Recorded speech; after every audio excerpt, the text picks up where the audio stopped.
உங்கள் அனைவருக்கும் என்னுடைய அன்பான வணக்கங்களை தெரிவித்துக் கொண்டு, திமுக அரசாங்கத்தினுடைய போலி முகம், திமுக அரசாங்கம் திருப்பரங்குன்றத்தில் நடத்திய நாடகம் அல்லது திமுக அரசாங்கம் பக்தர்கள் மேலே நடத்திய தாக்குதல்லாம் நேற்றைக்கு வெளிப்பட்டிருக்கிறது. மாண்புமிகு மதுரை உயர்நீதிமன்றத்தினுடைய டிவிஷன் பெஞ்ச் நேற்றைக்கு அங்கே கார்த்திகை தீபம் ஏற்ற வேண்டும் என்ற மரியாதைக்குரிய திரு சுவாமிநாதன் ஜட்ஜ் அவர்களுடைய தீர்ப்பை உறுதி செய்திருக்கிறார்கள். அந்த தீர்ப்பில் குறிப்பிட்டிருக்கும் பொழுது அவர்கள் சொன்ன விஷயத்தையும் நாம் கவனிக்க வேண்டியிருக்கிறது. திமுக அரசாங்கம், இந்த மாவட்ட நிர்வாகம் ஒழுங்காக செயல்பட்டிருந்தால் இந்த பிரச்சனையே வந்திருக்காது.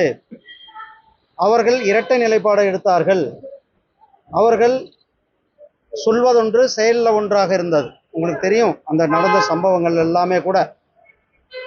அதாவது கிட்டத்தட்ட 50-60 வருடத்திற்கு மேலே பக்தர்கள் தொடர்ந்து ஒவ்வொரு ஆண்டும் கூட கார்த்திகை தீபத்தில் தீபம் ஏற்ற வேண்டும் என்று போராடி கொண்டிருக்கிறார்கள்.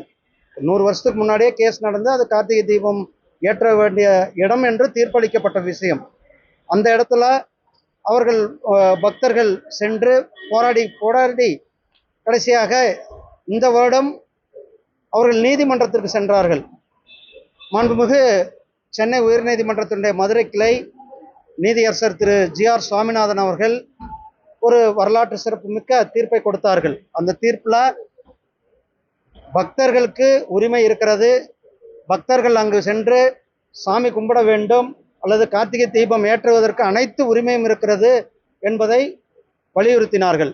ஆனால் அரசாங்கம், அந்த மாவட்ட நிர்வாகம் எந்தவித நடவடிக்கையும் எடுக்கவில்லை. அதன் பிறகு ஒரு கண்டெம்ட் கோர்ட் போடுறாங்க. அப்பயும் அவங்க எந்தவித நடவடிக்கையும் எடுக்கல. அப்போ ஜட்ஜு சொல்றார், கண்டெம்ட் போட்ட பிறகு 50 சிஎஸ்எஃப் வீரர்களினுடைய உதவியோடு நீங்கள் போய் தீபம் ஏற்றுங்கள் என்று சொல்லுகிறார். அதையும் நிறைவேற்றாமல் அன்றைக்கு 144 என்று சொல்லக்கூடிய தடை உத்தரவை அந்த மாவட்ட நிர்வாகம் பக்தர்கள் மேலே திணித்தது. அப்போ அதை எதிர்த்து போராடின எங்களுடைய பாரதிய ஜனதா கட்சியினுடைய மாநில தலைவர் கைது செய்யப்பட்டார்கள். எங்களுடைய இந்து முன்னணியுடைய தலைவர் திரு காடேஸ்வர சுப்பிரமணியம் அவர்கள் கைது செய்யப்பட்டார்கள். இப்படி தொடர்ந்து ஒரு அடக்குமுறையை, பக்தர்களுடைய அடிப்படை உரிமை கடவுளை வணங்குவது, ஆனால் அப்படிப்பட்ட இடத்துல அந்த அங்கு சென்றவர்களுக்கு கூட ஒரு நியாயத்தை கொடுக்கவில்லை. அதை எதிர்த்து ஒரு பக்தர், பூரணச்சந்திரன் என்ற பக்தர் தீக்குளித்த சம்பவம், தற்கொலை நடந்து கொண்ட சம்பவத்தையும் கூட அதற்கு யார் பொறுப்பேற்றிருக்க வேண்டும்? ஸ்டாலின் அவர்கள் பொறுப்பேற்க வேண்டும். அந்த குடும்பத்தை, குழந்தைகளுக்கு பதில் சொல்ல வேண்டியது கட்டாயம் ஸ்டாலின் அவர்களுக்கு இருக்கிறது. அந்த கட்டாயத்தினுடைய ஸ்டாலின் இருந்து கொண்டிருக்கிறார்கள். இப்போ ஆனால் அவங்க என்ன சொல்றாங்க, அந்த ஜட்ஜு மேலேயே, மரியாதைக்கு நீதியரசர் திரு ஜி.ஆர். சுவாமிநாதன் அவர்கள் மேலே பாராளுமன்றத்தில் ஜட்ஜ்மெண்ட் கொடுத்ததுக்காக, அவங்களுக்கு பிடிக்கல ஒரு ஜட்ஜ்மெண்ட்ன்றதுக்காக அவர் மேலே இம்ப்ரீச்மெண்ட் நோட்டீஸ் கொண்டாந்தாங்க.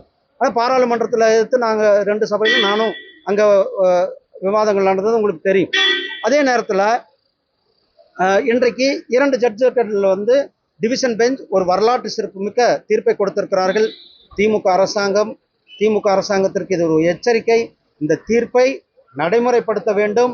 இந்த தீர்ப்பின் அடிப்படையில் பக்தர்கள் உரிய வழியில் சென்று அங்கே தீபம் ஏற்றுவதற்கு அனைத்து நடவடிக்கைகளும் இந்த அரசாங்கம் செய்ய வேண்டும். இல்லையென்றால் மக்கள் சரியான நேரத்தில் சரியான பாடம், திமுகவுக்கு பாடம் பூட்டுவதற்கு நேரமும் குறிப்பிட்டப்பட்டிருக்கிறது. தேர்தல் வர இருக்கிறது. அவர்கள் முருக பக்தர்கள் காத்து கொண்டிருக்கிறார்கள் திமுகவை வீட்டுக்கு அனுப்புவதற்கு. இன்றைக்கு திருப்பூர் மாவட்டத்தில் எங்களுடைய இந்து முன்னணியினுடைய மாநில தலைவர் திரு காடேஸ்வர சுப்பிரமணியம் அவர்கள் அங்கு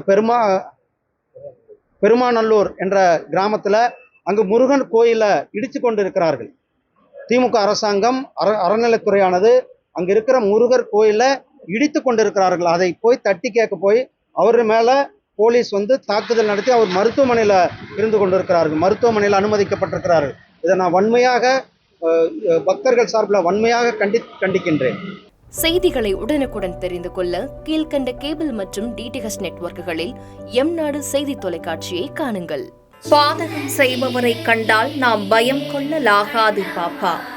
மோதி மிதித்து விடு பாப்பா, அவர் முகத்தில் உமிழ்ந்து விடு பாப்பா. அண்மை செய்திகளை உடனுக்குடன் தெரிந்து கொள்ள இணைந்திருங்கள் எம் நாடு தொலைக்காட்சியுடன்.